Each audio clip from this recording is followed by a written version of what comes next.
Hello friends, welcome to my channel. So in today's session we are going to discuss our PPB unit number 9 theory portion which is based on operational aspect of NRI business, यानी NRI business के operational aspect को discuss करेंगे। तो दोस्तों सबसे पहले start करते हैं हम लोग टॉपिक को क्या क्या पढ़ना है। हम लोग देखेंगे दोस्तों कौन कौन से परमिटेड अकाउंट है इंडिया में NRI और PIO के, कौन कौन से स्पेशल टाइप ऑफ अकाउंट है, NRE अकाउंट क्या होता है, FCNR क्या होता है, NRO अकाउंट क्या होता है, ऑथराइज बैंक क्या होती है, डिफरेंट टर्मिनोलॉजी को समझेंगे दोस्तों। रेजिडेंट PO होल्डर को क्या परमिशन है, क्या परमिशन नहीं है, कौन कौन से ट्रांजेक्शन ये सभी कर सकते हैं। So entire discussion will be on NRI business. So before beginning this lesson, let me introduce you to our JIB 2023 paid course program. So friends हम लोग 4 सब्जेक्ट कवर कर रहे हैं अपने JIB के सिलेबस के अकॉर्डिंग। आपको इस ये पेड PDF पेड प्लान के अंतर्गत दोस्तों you will get unit wise theory videos and PDF, unit wise MCQs videos and PDF, and the plan cost is ₹500 per subject and PDF cost is ₹200 per subject, and यदि आप चारों subject को एक साथ purchase करेंगे then it will cost you ₹1800 and for videos and PDF and ₹700 for only PDF. To get more detail kindly WhatsApp me on the number shown on the screen. So friends let's continue our today session. सबसे पहले दोस्तों हम लोग समझते हैं कि कौन कौन से अकाउंट परमिटेड है इंडिया में NRI और PIO के लिए। तो कुछ special type of bank account है जिन्हें परमिशन मिला है जो कि NRI के द्वारा और PIO के द्वारा मेंटेन किए जा सकते हैं। NRI क्या होता है, PIO क्या होता है, ये हम लोगों ने लास्ट लेक्चर में डिस्कशन किया था दोस्तों। NRI के बारे में कौन है NRI कहलाते हैं, कौन PIO कहलाते हैं, बहुत ही इंपॉर्टेंट चीज़ है, केस स्टडी बन सकता है इस पर। आप प्लीज़ रिमेंबर कीजिए NRI का डेफिनेशन क्या है, PIO का डेफिनेशन क्या है, प्लीज़ रिमेंबर। तो कौन कौन से अकाउंट है, पहला है NRE अकाउंट यानी नॉन रेजिडेंशियल एक्सटर्नल रुपी अकाउंट, दूसरा है दोस्तों FCNR account foreign currency non residential account, और तीसरा NRO अकाउंट। दोस्तों एक चीज़ आप नोटिस कीजिए, जिसमें इसमें R लिखा हुआ है ना वो रुपी अकाउंट है। जैसे आपका NRE हो गया, NRO हो गया, ये सभी रुपी अकाउंट है, यानी ये सभी में इन सभी का जो करेंसी रहेगा वो रुपी में रहेगा। और FCNR में FC लिखा हुआ है, मतलब फॉरेन करेंसी लिखा हुआ है। तो FCNR में FC के कारण जो है ये हमारा रुपीज़ में नहीं होगा, ये बात ध्यान रखिएगा। पहले हम लोग बात करते हैं NRE अकाउंट स्कीम की। तो दोस्तों NRE अकाउंट को कोई भी NRI मेंटेन करता है, ठीक है, या कोई PIO मेंटेन करता है। अब ऑथराइज बैंक कौन सी है, तो ये जो अकाउंट है NRE अकाउंट जो है वो किसी ADs के साथ ओपन कर सकते हैं। ADs क्या होती है, ऑथराइज डीलर होती है, ठीक है, या दूसरा कोई और बैंक भी होती है जिसके साथ ये अकाउंट को ओपन किया जा सकता है, जो कि RBI के तरह ऑथराइज है कि ऐसे अकाउंट को मेंटेन करे। तो या तो ADs ऑपरेट करेगी, AD मेंटेन करेगी, या कोई दूसरी बैंक मेंटेन करेगी जो कि जिसको परमिशन मिला होता है RBI के द्वारा to operate such type of NRE account. पहला पॉइंट। दूसरा पॉइंट ये दोस्तों कि अकाउंट का टाइप क्या है। तो अकाउंट सेविंग नेचर का हो सकता है, करंट हो सकता है, रेकरिंग हो सकता है, FD हो सकता है, किसी भी तरह का आपका NRE अकाउंट हो सकता है। तीसरा पॉइंट, क्या जॉइंट अकाउंट बना सकते हैं, तो जॉइंट अकाउंट परमिशन है, जॉइंट अकाउंट बनाने का परमिशन है, ठीक है। दो या दो से ज़्यादा NRI हो, या दो या दो से ज़्यादा PIO हो, या NRI और PIO हो, ठीक है। ध्यान दीजिएगा, जॉइंट अकाउंट किसके साथ बना सकते हैं, तो 2 NRI मिलकर जॉइंट अकाउंट बना सकते हैं, 2 PIO मिलकर जॉइंट अकाउंट बना सकते हैं। एक NRI हो और एक भारत का निवासी हो, लेकिन उसमें फॉर्मर सर्वाइवर बेसिस चलेगा। फॉर्मर कौन रहेगा, NRI रहेगा, और जो भारत का निवासी है वो कौन रहेगा, सर्वाइवर रहेगा। तो 2 NRI मिलकर जॉइंट अकाउंट खोल सकते हैं, 2 PIO मिलकर जॉइंट अकाउंट खोल सकते हैं, लेकिन और साथ ही साथ दोस्तों एक NRI और एक हमारे रेजिडेंट रिलेटिव हो सकते हैं, लेकिन कंडीशन क्या रहेगा जॉइंट अकाउंट का, फॉर्मर और सर्वाइवर बेसिस, प्लीज़ रिमेंबर। तो मैं आपको NRE अकाउंट के बारे में बता रहा हूँ। NRE account saving current recurring fix deposit किसी भी नेचर का हो सकता है। बहुत ही इंपॉर्टेंट डिस्कशन है दोस्तों, बहुत ही इंपॉर्टेंट चीज़ है, ध्यान से समझिएगा।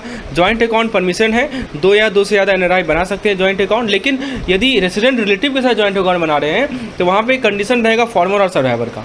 ऑपरेटिंग मोड, NRE अकाउंट में जो ऑपरेशन होता है दोस्तों वो कोई भी रेसिडेंट कर सकता है in terms of power of attorney. Power of attorney के टर्म्स के अकॉर्डिंगली कोई भी रेसिडेंट जो है NRE अकाउंट में ऑपरेशन कर सकता है, ठीक है।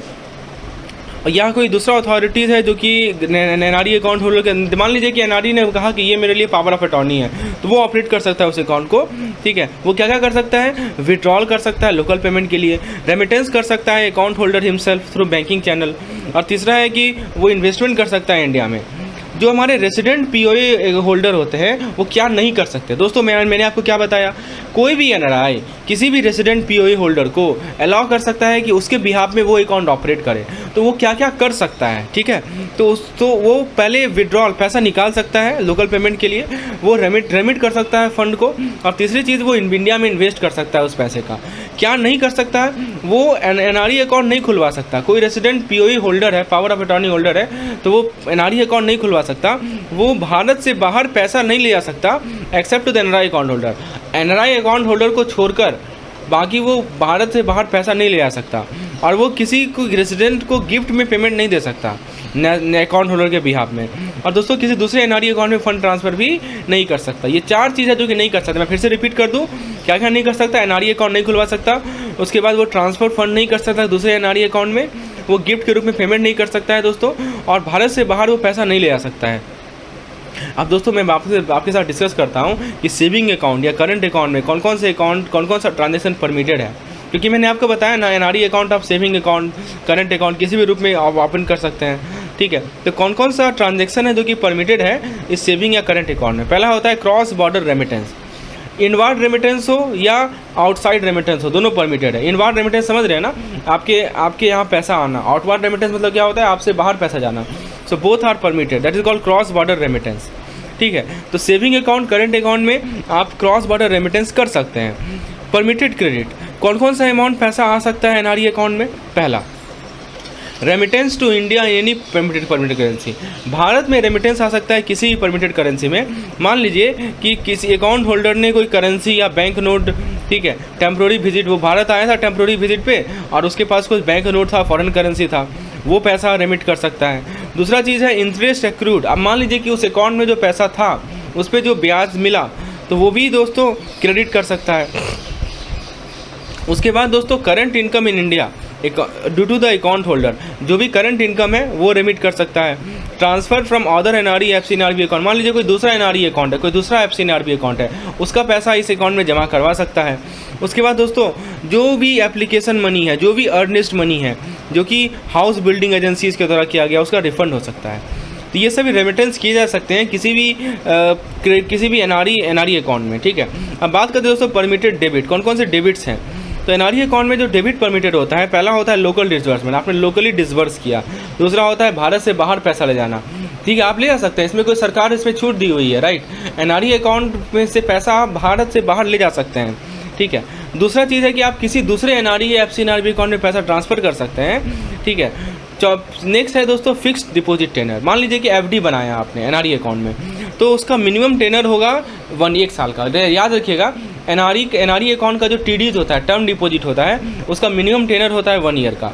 फिर नेक्स्ट आता है इंटरेस्ट ऑन डिपॉजिट, यानी दोस्तों जो भी इंटरेस्ट रेट अप्लाई किया जाएगा वो इंटरेस्ट रेट फ्रेमवर्क के जो डायरेक्शन है उसके अकॉर्डिंगली अप्लाई किया जाएगा। सेविंग डिपॉजिट, जो सेविंग डिपॉजिट पे जो इंटरेस्ट रेट होता है वो डोमेस्टिक रुपीज़ सेविंग डिपॉजिट के बराबर होता है। टर्म डिपॉजिट, जो हमारी एनआरई का जो टर्म डिपॉजिट होता है उसका इंटरेस्ट रेट जो है वेरी कर सकता है, ठीक है। और बल्क डिपॉजिट के लिए अलग हो सकता है, और सिंगल, जैसे मान लीजिए बल्क डिपॉजिट का मतलब क्या हुआ, 2 करोड़ से ऊपर का डिपॉजिट हुआ तो बल्क डिपॉजिट कहलाता है। सीलिंग, जो हमारा एनआरई का जो टर्म डिपॉजिट है उसका जो इंटरेस्ट रेट है दोस्तों वो डोमेस्टिक रुपीज़ का जो टर्म डिपॉजिट है उससे इंटरेस्ट ज़्यादा ना हो। ध्यान दीजिएगा कि आप एनआरई का जो टर्म डिपॉजिट का इंटरेस्ट रेट है वो कैसे डिसाइड करेंगे, यानी डोमेस्टिक करेंसी में जो टर्म डिपॉजिट है उसका जो करंट इंटरेस्ट रेट चल रहा है उससे ज़्यादा इंटरेस्ट रेट नहीं होना चाहिए हमारे एनआरई टर्म डिपॉजिट का। एडिशनल इंटरेस्ट, जो स्टाफ हैं, जो सीनियर सिटीजन हैं, उनको एडिशनल रेट ऑफ इंटरेस्ट नहीं दिया जाता है। याद रखिएगा, किसी भी हम लोग एनआरई अकाउंट की बात कर रहे हैं उसमें पहली बात क्या बताएं आपको, एफडी 5 साल का, एफडी मिनिमम 1 साल का। इंटरेस्ट जो है वो जैसे सेविंग बैंक अकाउंट में वैसे सेम रहेगा, ठीक है। टर्म डिपॉजिट है तो वेरी कर सकता है कि अकाउंट का नेचर क्या है। यदि बल्क डिपॉजिट है तो वहाँ पे अलग रेट ऑफ इंटरेस्ट रहेगा। तो और सीलिंग क्या है कि जो आपका टर्म, मान लीजिए कि एनआरई टर्म डिपॉजिट अकाउंट है तो जो आपका रुपी में से टर्म डिपॉजिट अकाउंट है उसका इंटरेस्ट रेट उसी के हिसाब से रहेगा, उससे ज़्यादा नहीं होना चाहिए, और एडिशनल इंटरेस्ट रेट नहीं मिलता है। पीरियोडिसिटी, जो सेविंग बैंक अकाउंट पे इंटरेस्ट होता है वो क्वार्टरली क्रेडिट किया जाता है, राइट, क्वार्टरली क्रेडिट होता है पीरियोडिसिटी ये क्रेडिट। उसके बाद on deposit of returning NRI, तो दोस्तों रेसिडेंट फॉरेन करेंसी अकाउंट। अब देखिए ये क्या होता है कि जब मान लीजिए कि कोई एनआरआई विदेश से बाहर भारत आ गया, मान लीजिए कि वो विदेश गया था किसी पर्पज़ से, जॉब के पर्पज़ से, वो जॉब कर लिया, हो गया 4-5 साल रह लिया, फिर वापस आ गया। अब उसके एनआरआई अकाउंट का क्या होगा, तो वो एनआरआई अकाउंट आरएफसी में कन्वर्ट हो जाता है। आरएफसी क्या होता है, आरएफसी का फुल फॉर्म दोस्तों याद रखिएगा, रेसिडेंट फॉरेन करेंसी अकाउंट। याद रखिएगा, जब वो वापस आ जाएगा भारत में तो उसका जो एनआरआई अकाउंट है वो आरएफसी अकाउंट में कन्वर्ट हो जाता है। यदि टीडी मान लीजिए टर्म डिपॉजिट मान लीजिए कम से कम 1 साल तक नहीं रहा तो दोस्तों जो सेविंग अकाउंट का जो रेट है उससे ज़्यादा का रेट अकाउंट आपको नहीं मिलता है। Rate not exceeding that S be held in RC account, other cases at the contracted rate. देखिए क्या कर रहा है दोस्तों कि जब वो भारत आ गया, भारत का निवासी हो गया, अब वो भारत में ही रहेगा, तो उसका जो एनआरआई अकाउंट है वो कन्वर्ट हो जाता है आरएफसी अकाउंट में, यानी रेजिडेंट फॉरेन करेंसी अकाउंट में। और यदि उसका टर्म डिपॉजिट 1 साल तक नहीं रन किया तो जो रेट है वो सेविंग बैंक का जो रेट है उतना ही रेट उसे मिलेगा, राइट। दोस्तों जो हम लोग बात कर रहे हैं फिक्स डिपॉजिट टेनर की, तो एडिशनल इंटरेस्ट रेट स्टाफ या सीनियर सिटीजन को एनआरई अकाउंट में नहीं मिलता है। प्री मैच्योर यदि विड्रॉल होगा टर्म डिपॉजिट का तो उसमें कुछ पेनल्टीज़ है। पहला पेनल्टी क्या है कि no penalty applies in following cases. किसी केस में पेनल्टी अप्लाई नहीं होता है कि मान लीजिए कि आप आरएफसी अकाउंट में कन्वर्ट कर रहे हैं, यानी रेजिडेंस फॉरेन करेंसी अकाउंट में कन्वर्ट कर रहे हैं, आप मान लीजिए कि बिजनेस दूसरे बैंक को ट्रांसफ़र कर रहे हैं, तो इन सभी चीज़ों में पेनल्टी नहीं अप्लाई होता है। अब मान लीजिए कि डिपॉजिटर का डेथ हो जाए तो उस केस में कितना इंटरेस्ट पेबल होगा। तो दोस्तों जो रेजिडेंट क्लेमेंट होते हैं मैच्योरिटी के बाद जो सब्सिक्वेंट पीरियड का इंटरेस्ट होता है वो किस रेट पे होता है, domestic term deposit of similar maturity. बात करें दोस्तों loan, any fund based non fund based facility against NRE deposit. यदि मान लीजिए कि एनआरई डिपॉजिट के अगेंस्ट कोई फंड बेस्ड लोन लेते हैं, कोई नॉन फंड बेस्ड लोन लेते हैं, ये जो फंड बेस्ड लोन होता है दोस्तों उसके अंदर आपका टर्म लोन, हाउसिंग लोन और जितने भी तरह के लोन होते हैं वो आते हैं। और जो नॉन फंड बेस्ड आता है दोस्तों उसके अंदर आपका letter of credit, bank guarantee, ठीक है, और ये सभी चीज़ें आती हैं। तो ये जो लोन आप एनआरई डिपॉजिट के अगेंस्ट मिलता है तो जो ऑथराइज डीलर है वो भारत में ऐसे लोन ले सकते हैं और दूसरे ब्रांचेज या कॉरेस्पॉन्डेंट ब्रांच को भी अलाउ कर सकते हैं कि ओवरसीज लैंड किया जाए against the security of NRE deposit. Tax exemption, तो दोस्तों एनआरई डिपॉजिट को टैक्स से एग्जम किया गया है क्योंकि दोस्तों एनआरई में जो पैसा आता है ना वो विदेश से पैसा आता है। तो सरकार चाहती है ना कि हमारे देश में पैसा आए, government want foreign investment, right. So since this amount is from the outside of the country, so government favors it, right? So that's why there is no exemption on the tax. Tax पे कोई tax नहीं लगाया, tax पे छूट दिया गया है। जितना पैसा लाना है लाओ, हमारे देश का ही तरक्की होगा। That's why tax has been exempted. Payment on death of depositor, मान लीजिए कि जो अकाउंट होल्डर है उसका डेथ हो जाए तो दोस्तों बैलेंस आपको नॉमिनी को देना है, ऑब्वियस सी बात है, लेकिन वो नॉमिनी नॉन रेजिडेंट होना चाहिए। मान लीजिए कि कोई रेजिडेंट नॉमिनी है, वो भारत से बाहर पैसा ले जाना चाहता है किसी भी लायबिलिटी को मीट करने के लिए, तो इसके लिए आरबीआई की अप्रूवल लेनी पड़ेगी, राइट। कोई नॉमिनी है जो कि भारत से बाहर पैसा ले जाना चाहता है, ठीक है, तो उसके लिए आपको क्या करना है, आरबीआई की अप्रूवल लेनी पड़ेगी। आप एनआरई डिपॉजिट के अगेंस्ट लोन ले सकते हैं क्या, तो लोन एडीज अलाउ करती है एनआरई डिपॉजिट के अगेंस्ट, लेकिन दोस्तों lien is not allowed on NRE SB, यानी एनआरई सेविंग बैंक अकाउंट पे कोई लीन नहीं लगा सकते आप, ठीक है ना, क्योंकि because the full amount can be repatriate. ये वो पर्सन चाहे तो सारा पैसा बाहर ले जा सकता है, एनआरई पे कोई रिस्ट्रिक्शन नहीं डाला गया कितना पैसा आप ले जा सकते हैं, राइट। नाउ एलिजिबल बोरोवर कौन कौन सा, यदि आप एनआरई अकाउंट पे लोन देना चाह रहे हैं तो कौन कौन से बोरोवर एलिजिबल हैं। तो लोन आप दे सकते हैं दोस्तों किसी अकाउंट होल्डर को या थर्ड पार्टी को। तो परमिटेड अकाउंट कौन सा है, तो there is no monetary limit on the loan amount, ऐसा कोई मॉनिटरी लिमिट नहीं है। मार्जिन कितना है, तो मार्जिन को अप्लाई किया जाता है। कुछ रिस्ट्रिक्शन है क्या, तो लोन अमाउंट को आप बाहर नहीं ले जा सकते, ये इंपॉर्टेंट पॉइंट है। The loan amount can not be रिपेट्रिएटेड outside the India. फिर एलिजिबल पर्पज़, क्या क्या पर्पज़ के लिए लोन दे सकते हैं, तो लोन को आप या तो पर्सनल पर्पज़ के लिए यूज़ करेंगे या बिजनेस एक्टिविटी के लिए यूज़ करेंगे। आप इन्वेस्टमेंट कर सकते हैं कैपिटल, इंडियन के फर्म की कैपिटल में एज़ पर फेमा। आप flat house in India acquire कर सकते हैं अपने ऑन रेजिडेंशियल के लिए। कहाँ यूज नहीं कर सकते, तो आप उसको एग्रीकल्चरल प्लांटेशन एक्टिविटी के लिए रिलेट नहीं कर सकते। दोस्तों ये सब पॉइंट बहुत इंपॉर्टेंट है, आपको मैं समझा रहा हूँ कि एनआरई डिपॉजिट का लोन को कहाँ यूज आप नहीं कर सकते, कहाँ पे प्रोहिबिटेड है। तो आप जो है उसे किसी एग्रीकल्चर या प्लांटेशन एक्टिविटीज़ के लिए या रियल एस्टेट बिजनेस में इन्वेस्टमेंट के लिए आप उस लोन को यूज नहीं कर सकते। कंसिडरेशन के लिए रिस्ट्रिक्शन कहाँ पे है, तो जो भी लोन सैंक्शन किया गया है थर्ड पार्टी को, तो कोई डायरेक्ट या इनडायरेक्ट फॉरेन एक्सचेंज कंसिडरेशन किसी नॉन रेजिडेंट डिपॉजिटर को अलाउ किया जाता है। बात करें रिपेमेंट बाय होल्डर, यानी जो भी लोन सैंक्शन किया गया है अकाउंट होल्डर को, उसे रिपे कर सकते हैं डिपॉजिट को एडजस्ट करके या इनवार्ड रेमिटेंस के माध्यम से। कोई लोन भारत से बाहर हो तो उस केस में एडीज यानी ऑथराइज डीलर जो है दोस्तों, वो अपने ब्रांचेस को या कॉरेस्पॉन्डेंट को अलाउ कर सकते हैं कि वो एनआरई डिपॉजिट के अगेंस्ट भारत में लैंड करे। यानी दोस्तों लोन आउटसाइड इंडिया, भारत से बाहर लोन मिलता है क्या, तो हाँ एडीज अलाउ करेगी अपनी कॉरेस्पॉन्डेंट ब्रांच को कि आप चाहे तो इस एनआरई डिपॉजिटर को लोन दे सकते हैं। इस केस में बोरोवर कौन होंगे, तो कोई भी नॉन रेजिडेंट डिपॉजिटर हो या कोई थर्ड पार्टीज हो बोनाफाइड पर्पज़ के लिए, मतलब नॉन रेजिडेंट डिपोजिटर होना बहुत ज़रूरी है। या दोस्तों रेमिटेंस कहाँ होगा, तो एडी जो है रेमिटेंस फ्रॉम फंड अलाउ करती है, remittance of fund from India, ठीक है।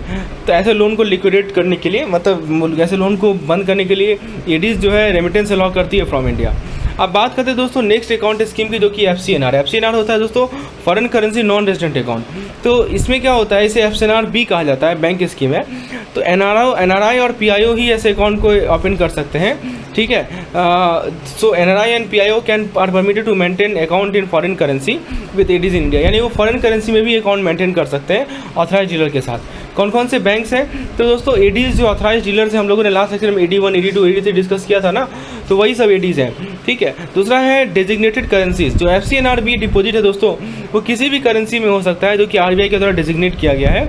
करेंसी फ्रीली कन्वर्टेबल होना चाहिए, मतलब ये जो है दो तरह का होता है दोस्तों, पार्सली कन्वर्टेबल, एक नॉन कन्वर्टेबल, एक होता है फ्रीली कन्वर्टेबल। तो दोस्तों ये जो करेंसीज है वो फ्रीली कन्वर्टेबल होना चाहिए। रुपीज़ दोस्तों फ्रीली कन्वर्टेबल, पूरा का पूरा कन्वर्टेबल है, ठीक है। दोस्तों यदि डिपॉजिट की बात करें तो TDs, टर्म डिपॉजिट, RDs, केवल टर्म डिपॉजिट ही आप दे सकते हैं, रेकरिंग डिपॉजिट नहीं दे सकते। तो FCNR में याद रखिएगा, क्या सेविंग अकाउंट है, नहीं होगा। करंट अकाउंट होगा, नहीं होगा। क्या होगा, केवल TDs होगा। प्लीज़ रिमेंबर, FCNR डिपॉजिट में केवल और केवल टर्म डिपॉजिट अकाउंट होता है, और RD को परमिट नहीं किया गया है।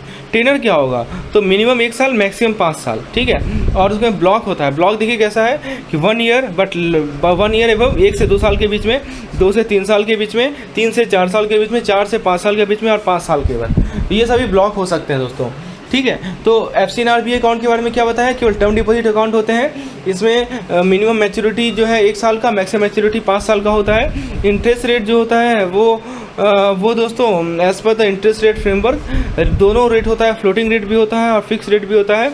रीसेट पीरियड होता है दोस्तों फ्लोटिंग रेट के लिए 6 मंथ, 6 महीना का रीसेट पीरियड दिया गया है। दोस्तों रेफरेंस रेट क्या होता है कि किसके रेफरेंस में हम लोग ये इसके इंटरेस्ट रेट को डिसाइड करते हैं, तो दोस्तों इसके लिए हम लोग स्वैप रेट कोटेड, जो कि financial benchmark India private limited, FBIL, ठीक है। FBIL दोस्तों क्या डिसाइड करती है, FBIL का जो ओवरनाइट अल्टरनेटिव रेफरेंस रेट होता है, ठीक है, उसे यूज़ करते हैं रेफरेंस रेट ग्रुप में।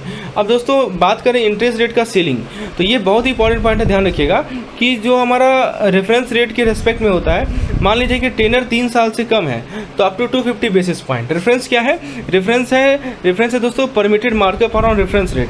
तो यदि मान लीजिए कि जो आपका FCNR अकाउंट है वो 3 साल से कम समय के लिए है, तो आपको अप टू 250 बेसिस पॉइंट तक का इंटरेस्ट रेट, और यदि 3 साल से 5 साल के बीच में है तो 350 बेसिस पॉइंट। तो ये सीलिंग याद रखिएगा, सीलिंग मतलब अपर लिमिट होता है दोस्तों।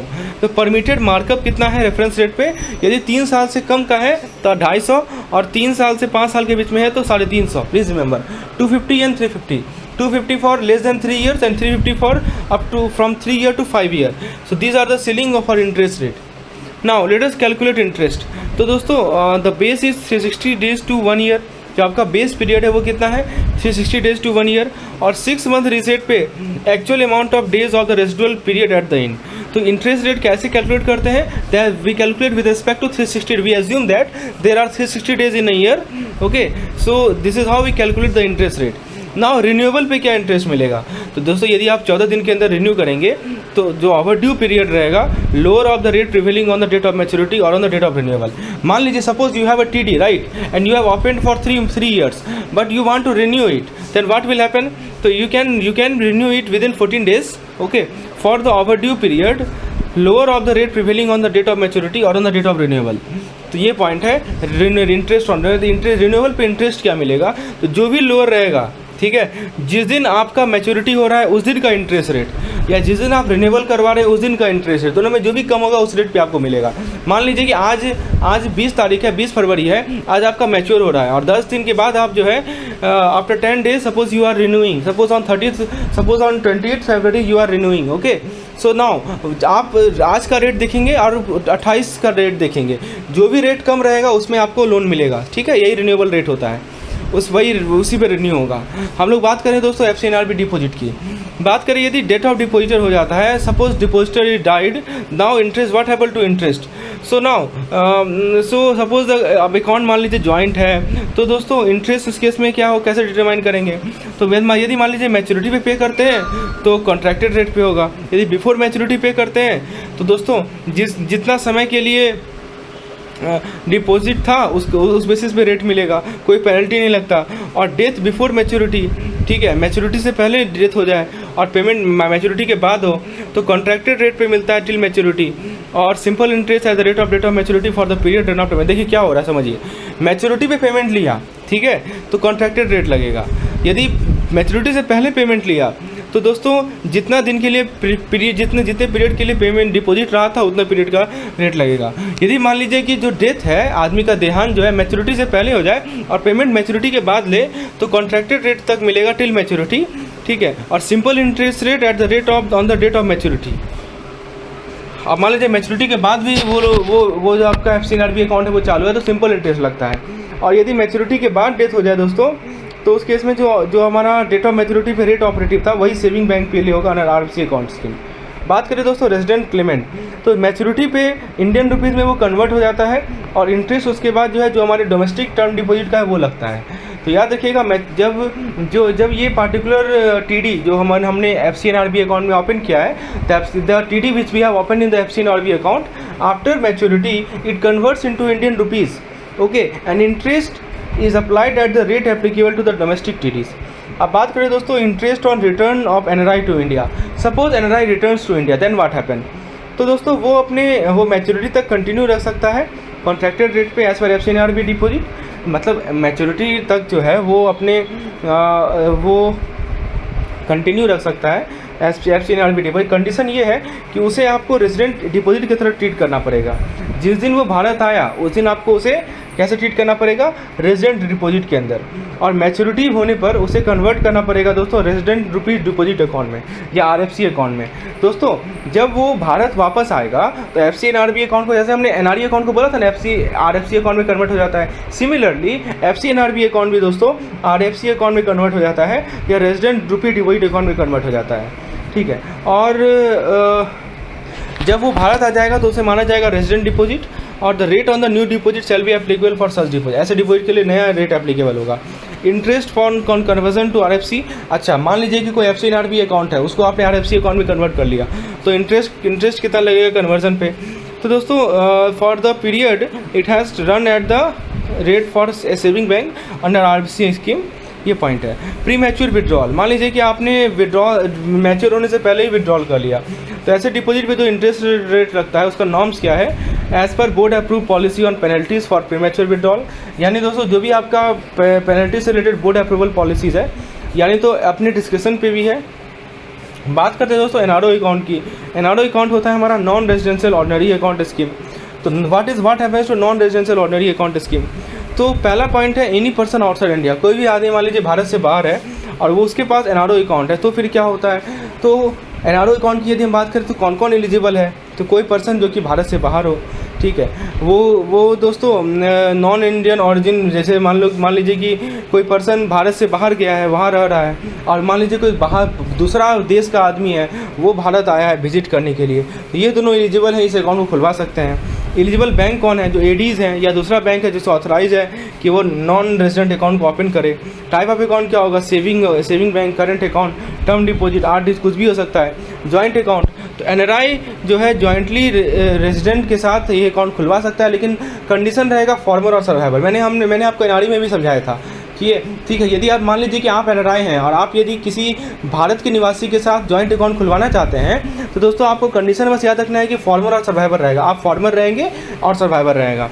दोस्तों जो टेनर है फिक्स डिपॉजिट का वो 7 दिन का होगा, मिनिमम 7 डेज़ का आपका फिक्स डिपॉजिट का टेनर होना चाहिए। जो इंटरेस्ट होगा डिपॉजिट पे वो as per RBI direction, RBI का जो डायरेक्शन होता है 2016 का, उसके अकॉर्डिंगली इंटरेस्ट रेट को लगाया जाता है।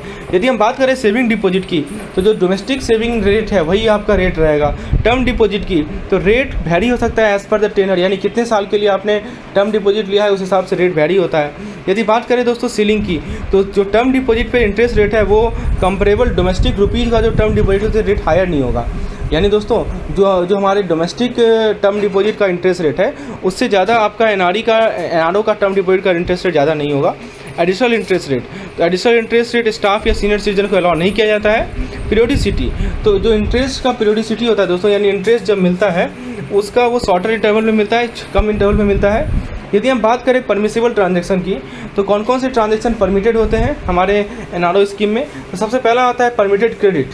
तो क्रेडिट कौन कौन से परमिसिबल होते हैं दोस्तों, मान लीजिए भारत से बाहर से कोई रेमिटेंस आ रहा है, ठीक है, कुछ लेजिटिमेट ड्यूज़ है इंडिया में, या दोस्तों दूसरे एनआरओ अकाउंट से ट्रांसफ़र हो रहा है, या कोई रुपी है, गिफ्ट लोन है जो कि रेजिडेंट रिलेटिव दे रहे हैं, एलआरएस लिमिट की, एलआरएस लिमिट समझते हैं ना, एलआरएस का मतलब होता है लिबरलाइज रेमिटेंस स्कीम। मैंने आपको 2.5 लाख का लिमिट बताया था ना, एक फाइनेंशियल ईयर में 2.5 लाख का लिमिट होता है इन पर financial year. So that is called inward remittance from outside India, legitimate dues in India, और transfer from other NRO account, और gift loan by resident relative within LRS limit. ना what are the permissible, ये सब तो credit था। Debit क्या क्या है, तो केवल local payment, transfer to other NRO account, remittance abroad not permitted, मतलब अब्रोड रेमिटेंस को दोस्तों आप परमिट नहीं करते हैं एक्सेप्ट करेंट इनकम। तो कौन कौन सा डेबिट हो सकता है दोस्तों, लोकल पेमेंट हो सकता है या दूसरे एनआरओ अकाउंट में पैसा डाल सकते हैं, अब्रोड रेमिटेंस नहीं कर सकते। ध्यान दीजिएगा, ऐसा नहीं कर सकते कि आप एनआरओ अकाउंट से पैसा जो है विदेश भेज दें, इसमें भी कुछ लिमिट है।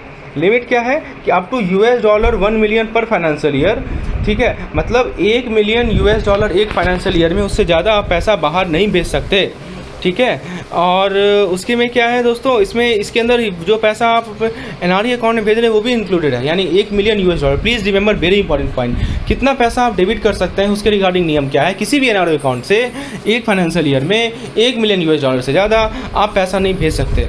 यदि लोन की बात करें तो लोन मिल जाता है दोस्तों एक